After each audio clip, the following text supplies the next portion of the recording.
Yesterday in Israel, Prime Minister Netanyahu fired his defense minister. His action has ignited a political firestorm that's threatening to take down the government.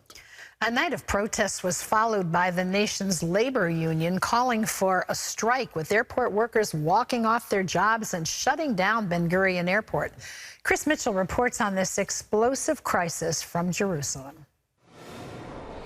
In his first public statement today, Prime Minister Netanyahu called on protesters from the left and right to show responsibility and not act violently, and added, "We are brothers." Nearly 12 weeks of protests in Tel Aviv, Jerusalem, and other cities intensified after Prime Minister Netanyahu fired his defense minister, Yoav Gallant, on Sunday.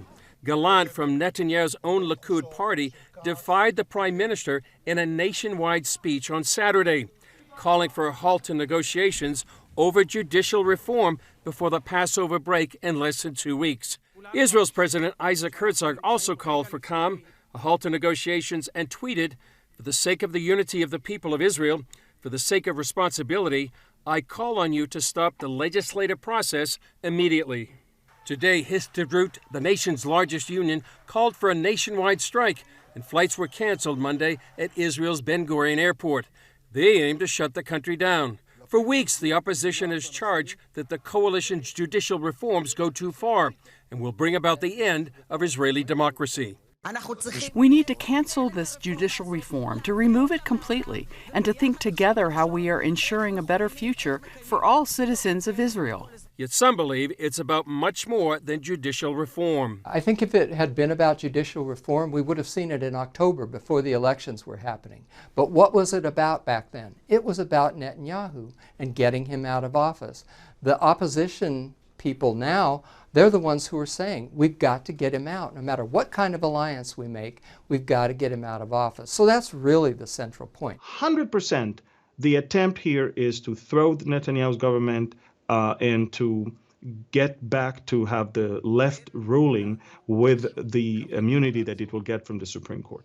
Israeli Middle East expert Amir Sephardi believes powerful interests want to maintain the power of the Supreme Court. You're touching somebody's asset and he won't let it go, and therefore they're billionaires, owners of big companies, big tech companies, bank owners, all of these people with the aid, and of course what they do, they're painting a very terrible picture of Israel becoming dictatorship. Sephardi says the protests are extremely well funded, with an agenda to topple the government. First of all, the amount of money that is being poured into that is, I've never seen anything like that before.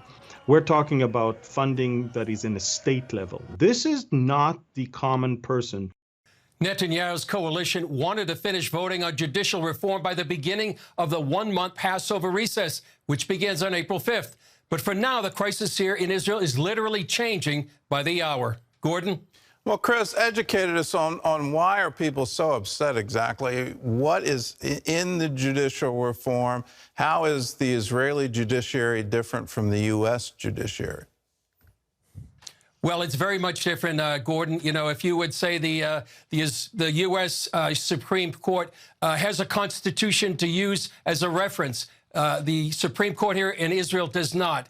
And also they use a different standard. The standard they use, Gordon, is called what is reasonable or unreasonable. Now, that's open to interpretation. Now, since the mid-1990s, there's been a judicial revolution, and what that has changed the whole composition of the Israeli Supreme Court.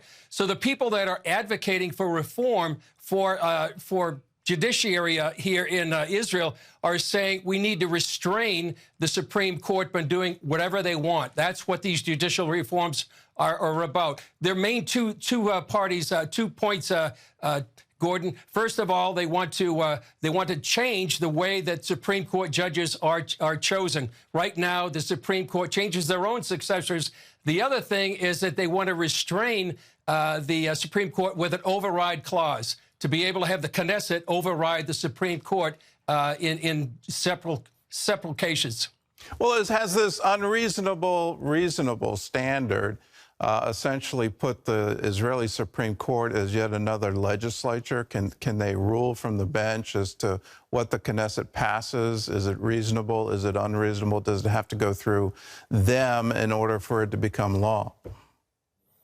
That's exactly what they're doing. And many people say the judges on the Supreme Court for years have been very activist. They make their own decision. They decide what law they decide on, and they decide what's, as you said, what's reasonable and what's unreasonable. And some say, you know, this serves the causes of the left, and why we're seeing thousands of people on the street, and why some people are asking, what is the agenda behind the people on the streets, who's funding those people on the streets. And so that's why we see the crisis right now here in Israel. Okay, well, it seems like the whole protest that it threatens democracy in Israel, I mean, on its face, it seems ludicrous because the democracy seems live and kicking, and free speech seems to be everywhere, and they're talking about taking down the government and having new elections. So I'm not getting the argument that this will end democracy. No, if anything, some people say it strengthens a democracy, and actually proof that democracy, as you say, is alive and well here in Israel. If you go 100 miles any way direction here, and if you have that kind of protest, many of these people would be in jail by now. But so it's vibrant, is a real big debate going on, obviously, right now. Benjamin Netanyahu came out just about an hour or so ago, and he tweeted that he wants protesters on the right and the left not to be violent because we are brothers. Some people have said what's going on here right now, Gordon, is the worst crisis since the Yom Kippur War 50 years ago. The division is very deep between Israelis, and it really needs people praying for the peace of Jerusalem and for wisdom for all the leaders, because what's happening right now is Israel's enemies all here in the region are using this and seeing this as a possible opportunity for them. All right, well, let's pray for the peace of Jerusalem. Let's pray for Israel. I remember 1973, and there were points of time where we were wondering, have we lost Israel? Is it so precarious that the state can't continue? And if they're doing this from within, it really makes no sense. But let's pray. Let's pray for God to intervene.